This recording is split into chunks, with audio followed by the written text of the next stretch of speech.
सीधा रुख करते हैं कानपुर का। हमारे सहयोगी श्याम तिवारी हमारे साथ जुड़ रहे हैं कानपुर से। कानपुर के सीसामऊ विधानसभा सीट पर उपचुनाव है। कानपुर का सबसे पुराना बसा हुआ जो इलाका है वो सीसामऊ है। श्याम तिवारी, किस तरीके के मुद्दे यूपी की 9 सीटों पर, खासकर सीसामऊ जहां इस वक्त आप मौजूद हैं?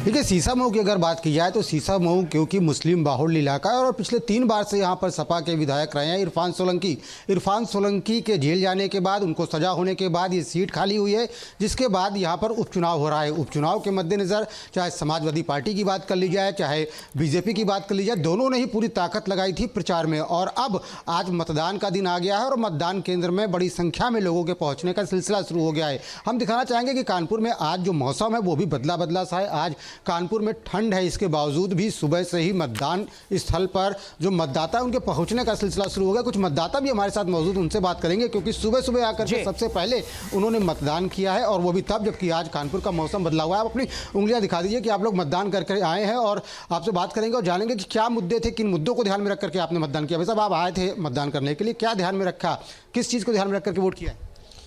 अपनी सोसाइटी के ऊपर लेके जो सुधार होना चाहिए और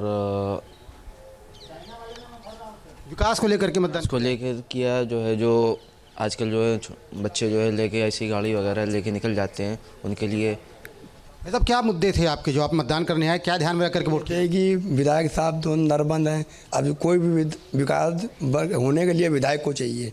जब कोई विधायक बनेगा तो यहाँ का विकास होगा, इसलिए हमने इसके लिए वोट करा। 2 साल से जो विधायक हैं यहाँ के वो जेल में बंद हैं। जेल में बंद है, उसके हमारे कोई यहाँ काम नहीं हो पा रहा। अब कोई भी विधायक बनेगा तो कम से कम काम तो होएगा, इस बेसिस पे हमने वोट करा। इसी वजह से सुबह सुबह आ गए। भाई साहब ये बताइए क्या मुद्दे को ध्यान में रख के वोट किया आपने? मैंने इसलिए वोट दिया। ठीक है श्याम, माफ कीजिए आपको रोक रहे हैं, एक बार फिर रुक करते हैं अपने सहयोगी विलास अठावले का जो इस वक्त मुंबई में मौजूद है। विलास, ये हमने देखा प्रचार के दौरान कुछ और बयान भी सामने आए, बटेंगे तो कटेंगे, एक है तो सेफ हैं, और भी तमाम तरीके के बयान थे। क्या आपको लगता है कि महाराष्ट्र के चुनाव में इस तरह के बयानों का भी कुछ असर दिखा है? नहीं, देखिए, बटेंगे तो कटेंगे ये बयान बीजेपी ने ज़रूर प्लान किया था, लेकिन योगी आदित्यनाथ के इस बयान के बाद जो महाराष्ट्र में प्रतिक्रिया आई है तो ये प्रतिक्रिया काफ़ी पॉजिटिव नहीं दिखी थी। तो इसी को लेकर नरेंद्र मोदी को 3 दिन की बाद सभा में ये कहना पड़ेगा कि बटेंगे तो कटेंगे का मीनिंग होता है एक रहेंगे तो सेफ रहेंगे।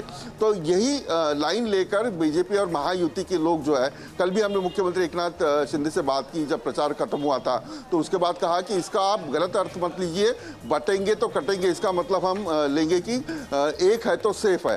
तो ये कहीं ना कहीं महाराष्ट्र के लोगों को रास नहीं आया, इसी वजह से बीजेपी के नेताओं को अपना जो मूड है वो चेंज करना पड़ा।